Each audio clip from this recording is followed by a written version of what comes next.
This is the True Real Estate 911 podcast with Lisa True. Lisa will share up-to-date real estate information with you that you need to know.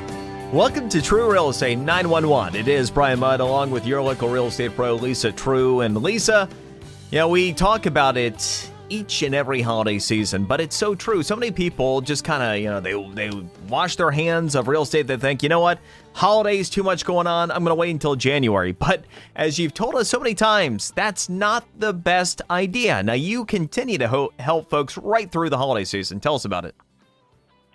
We definitely are working this holiday season all the way through about January 10th. We will be working almost every day with the exception of Thanksgiving, Christmas, and New Year's Day. Brian, we will most likely be working. Why?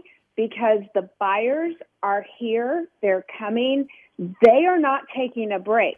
So if your home is not on the market, your condo's not on the market, you're missing out. Yeah, and with record snowstorms continuing and really starting back in September, it's only pushing more people here even sooner. And if you're not already there, go to the True's website. It's TrueRealEstate911.com. That's TrueRealEstate911.com. Best local resource you're going to find for real estate. And you always may be able to reach out to the Trues. They're ready to help you 7 days a week. And as Lisa said, except for just a few holidays, quite literally, 561-972-8326, 561-972-8326. All right, so as we're talking about getting going through the holidays here, there are some things that we can do, whether looking to sell a home right now or even if we are looking at something maybe into 2020. You have had such great advice. I've seen it firsthand, where you're able to take a very small change in terms of cost or effort, turn that into a really big opportunity to better position a property.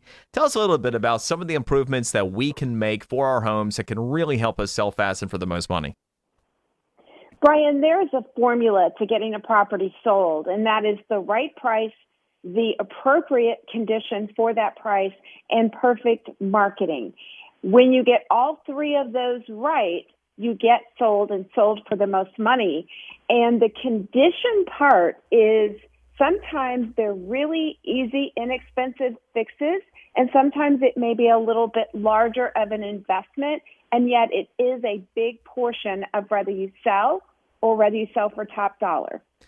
And certainly one of those can be a coat of paint. Few things can go farther, faster, and make a more profound impact. In fact, Ashley and I, my wife, we were riding our bikes through the neighborhood, and there's one house that had just been repainted, and it was a night and day difference. And at the same time, we both said it and ended up thinking of you because it is something that you have told us so many times. Just how incredible, little paint, how far that can go.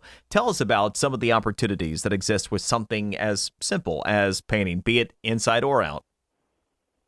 Well, painting, as you said, it's the best investment that we can make. If you are talented and you can be detailed about it, you can actually paint it and save a lot of money. However, even if you hire a professional, it's still a great investment. Another area to look at is your kitchen and then, of course, the bathrooms. Sometimes a kitchen needs to be renovated. When that's the case, Brian, we don't want to start doing things that are going to just be ripped out. For example, if your cabinets need to be replaced, do not go replace the countertop without replacing the cabinet. Right. Because it will just be a wasted environment. One of the things that might be as simple is it might be updating the handles, updating the lighting. Again, very inexpensive. Or another easy fix in the bathroom is to update the vanity, which today there's many amazing options and they're quite affordable too. Now, to your point, taking a look at some of the what appeared to be dated cabinetry. This could even be true in the kitchen. You talk about that coat of paint. Sometimes resurfacing or having them painted can end up being a go-to as well. Yes, you can look at painting them. You can look at replacing the front, which is a very economical way. One of the things that many people are looking at doing, if you have shorter doors, is maybe having an additional maybe glass decorative cabinet piece put on top. to modernize it. There's a lot of inexpensive ways where somebody walks in and says, wow, this house is in today's selling standards. This is something that you have been so helpful with over the course of time. As part of the consultation, you can tell us, where we need to be. And so rather than just kind of guessing and thinking, oh, shoot, maybe I should try this or try that. I mean, if we have you in, you can tell us pretty quickly, this is what you need to be doing. And if we're going to spend any money, where we should be spending it. Yes, and before you do any large purchases, any renovations, be sure to reach out to me and let's talk about it. For example, and this is something I don't think people realize, is that impact glass, from a saving standpoint on your insurance, the credit is the same whether you have impact glass, you have accordion shutters, or you have metal rated shutters.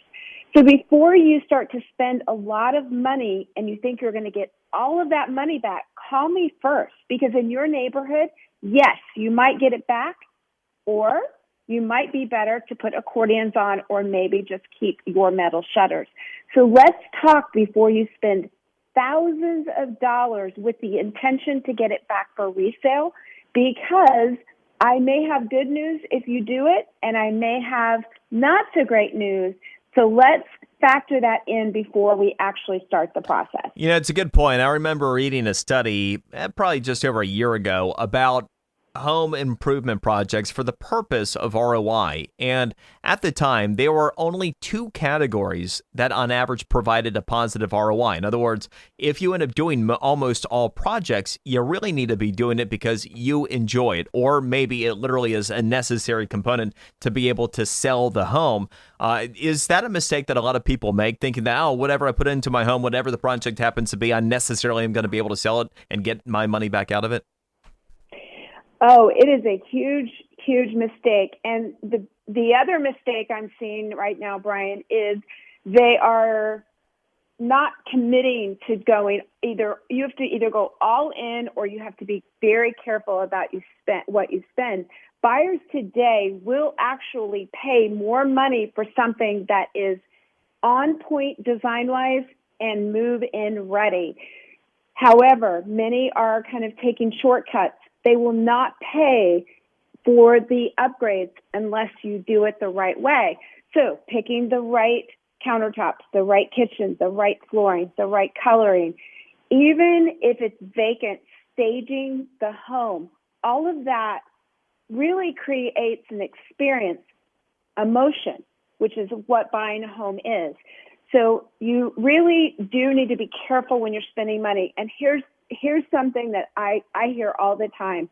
They had a salesman come out for whatever they were looking at. The salesman guaranteed they'd get all their money back when they go to sell. For example, solar panels. Again, call me before you make those large, long-term commitments, because you may or may not get all of your money back depending on what we're talking about.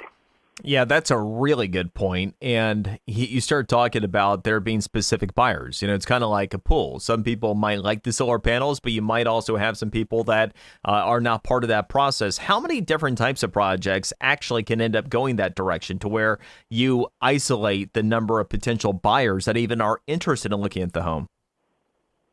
Well, I think that you will notice when you see what we would call an investment property or a flip, they pretty much all look the same. Why is that, Brian? Because they're trying to appeal to the broad market, where maybe it wouldn't have been your choice, but you can make it work with the right design colors. That is what you have to be careful of, is over-personalizing and overspending for the neighborhood. I see that a lot. Somebody wants to put in a pool that really is like a resort style pool in a neighborhood where that is not typical. You have to look at what is expected. And you notice I didn't say perfect condition. I said appropriate condition for the price range. If granite is acceptable, great. Maybe the neighborhood needs quartz. Or maybe every house in the neighborhood has a pool and you don't. Not having the pool will harm you from a a value standpoint, because that's what buyers expect in that neighborhood. So it's really important to be careful about not just what you want to do. Look, if you're going to live there 5, 10, 20, 30 years, do whatever you want. And yet, don't add it to the list of, I put this upgrade in 10 years ago and I want all of the money back for that upgrade. Well, and to your point, you start talking about trends. Good Lord. I mean, you Sure. have to keep up with them. I couldn't even tell you what they are anymore. They seem to change so fast. So, I mean, how many trends have changed versus, say, a decade ago?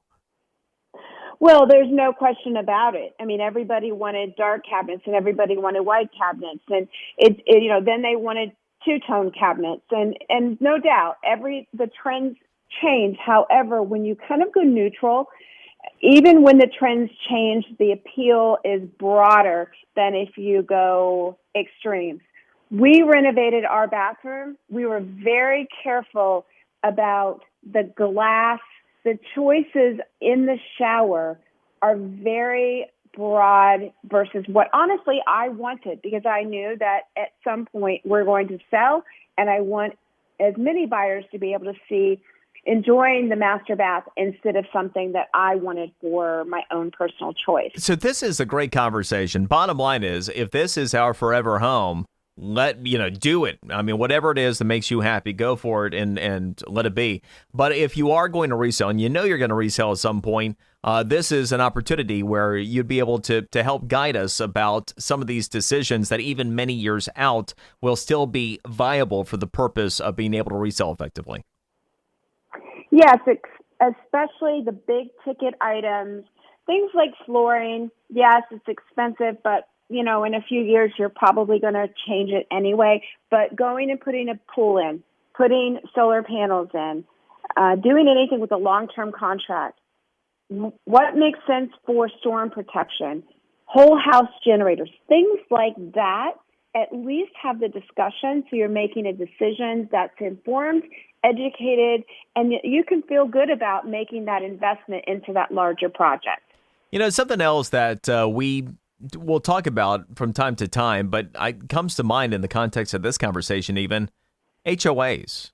Now, increasingly, I'm hearing about people that are concerned about HOAs again, and maybe it's that the economy has been strong for as long as it has, and so you have a lot of HOAs that now have ideas about what they'd like to do, maybe with reserve money, what have you, that certain people disagree with. But one thing that I'm keenly aware of, an HOA can change over the course of time, and also the perception about an HOA can change over time as well. What do we need to be mindful of when moving into a community with an association when we have a longer range perspective? Well, you mentioned it. Reserves. Number one, does the condo association or the homeowners association have appropriate reserves, or is their financing strategy for repairs and updates something called a special assessment? I was meeting with somebody that their association has 0 reserves, and they've done it on purpose. Well, guess what happens? Every single year, there's something to do, right? It's just like a home. There's something to update, maintain, fix, something breaks. Every single year, they get finished paying a special assessment, and there's another one. And another one, and another one. And that's an issue for a couple of reasons, especially in a condo. It makes it hard to get financing. So your pool of buyers keeps getting smaller and smaller. They have to be cash or have substantial amount down payment.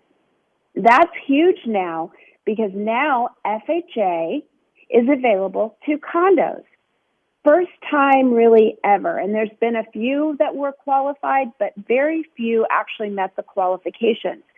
So we've eliminated all the FHA buyers if a condo association doesn't have reserves, and we've any less than 20% down. Think about that. That's a lot of buyers. So understanding the reserves, understanding the management, understanding the philosophy of what they allow. And then also, how many people live and own there versus rent there? That's another big item that impacts financing, but it also impacts your experience if you're going to live in a community as a primary residence or a second home, having tenants in there where almost over half of the community are tenant-based is also a challenge that could impact the experience of where you live. Okay, and trying to sort through what's what with all this across Lord knows how many communities throughout the Palm Beaches, not something the average one of us is going to be able to do, but it is something that you can expertly do. So it's all the more reason why, if you're thinking about any of these considerations, you're thinking about real estate, period, the Trues, they're ready to help you. And again, straight through the holiday season, just reach out to them. Buying, selling questions, 561-972-8326. That's 561-972-8326. Again, if you're not already there, just go to TrueRealEstate911.com.